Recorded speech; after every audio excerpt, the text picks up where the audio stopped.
How's it going, everybody? JP here, back at you with the third edition of my 7 days of horror.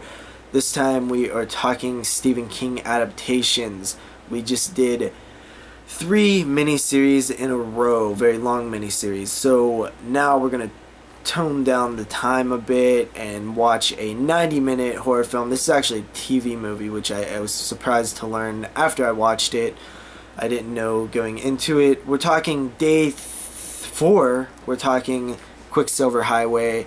Could be called Stephen King's Quicksilver Highway, or it could be called Clive Barker's Quicksilver Highway, because both of them have work that has been adapted to create this anthology type story. So this came out in the year 1997. It doesn't have a tagline as far as I can tell.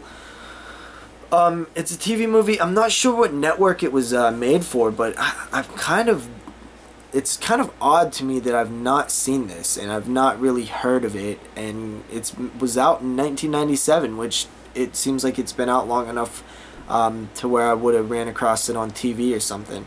Anyway, let's hop into this story.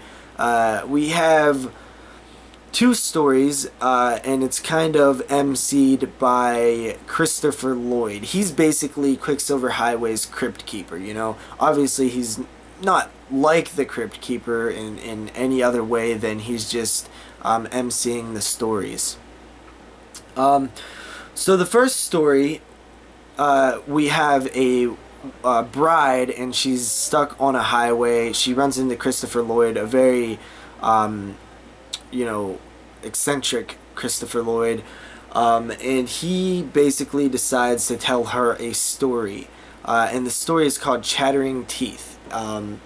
Basically, we follow a salesman as he is caught in some sort of dust storm on the open road. He stops at a gas station slash diner slash convenience store, something like that, where he sees a pair of chattering teeth. You know, wind them up, they go ch-ch-ch-ch-ch, and they kind of walk and stuff, and he likes them. He finds them interesting. Apparently they're busted, but the guy there you know, says that he'll sell them for super cheap, and then eventually he just gives them to him.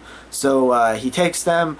As he's leaving, there is a hitchhiker who he actually almost hit a few miles back on the road, and asks him, hey, can you give me a ride? He was reluctant to, but eventually he just decides to. Then as they're going, the hitchhiker turns out to be a bad guy. And I'll kind of leave it off there.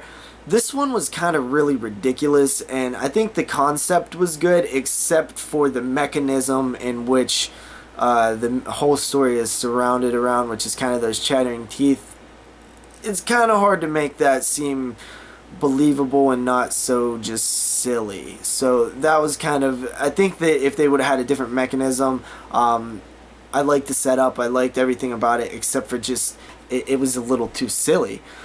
So that one was kind of a little bit disappointing, but it was still entertaining enough. I really liked the setting, some of the set pieces, you know, the desert and the convenience store, and some of the lighting and stuff like that. I really enjoyed that.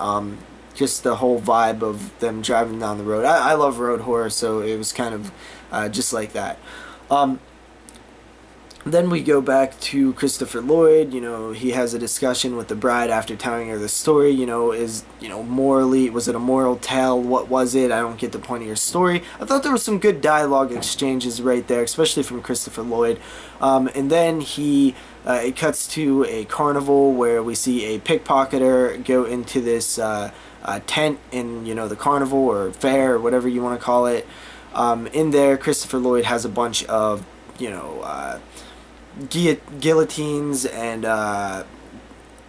electric chairs and things like that. I think I've seen an Iron Maiden, a few different things like that. He ends up telling a story about a guy's hand that is basically possessed, or not really possessed, but has a mind of its own, and one of his hands severs his other hand, and all of a sudden there's like a revolution of hands no longer wanting to be part of the body. Once again, kind of silly. I think that if this would have been maybe not a TV movie, they could have made it more dark and gory and almost like a Cronenberg body horror type thing, but kind of comes off silly, you know, much like maybe Army of Darkness silly with that hand, but not as fun and entertaining. So that one I actually didn't care for too much either. I did like the first story a little bit better than the second story. There was some like early 90s CGI in there too. I guess it would be late 90s CGI, but mid 90s CGI possibly. Anyway, there was some 90s CGI in there. And it didn't look half bad, actually, considering. This was also directed by Mick Garris and written also, which I found kind of interesting that how many collaborations Mick Garris has done. I didn't really realize that. So yeah, overall, I mean, it's kind of just one of those weird anthology films. It almost feels like it could have been like just an episode. That's actually a good example. Or comparison. These two stories do feel like a TV anthology episode. They're no better than that. It's like they took two episodes from some kind of horror anthology show, stuck them together, and had Christopher Lloyd in between them. So if you like that, it might be worth checking out, but don't expect some kind of like good movie out of this, because it's not. I think if you look at it like that, you'll probably enjoy this one a little bit more. I give it a 6 out of 10. Nothing special here. It was just okay. So yeah, see you guys tomorrow with another Stephen King adaptation review for, you know, day number 5. Peace out, guys.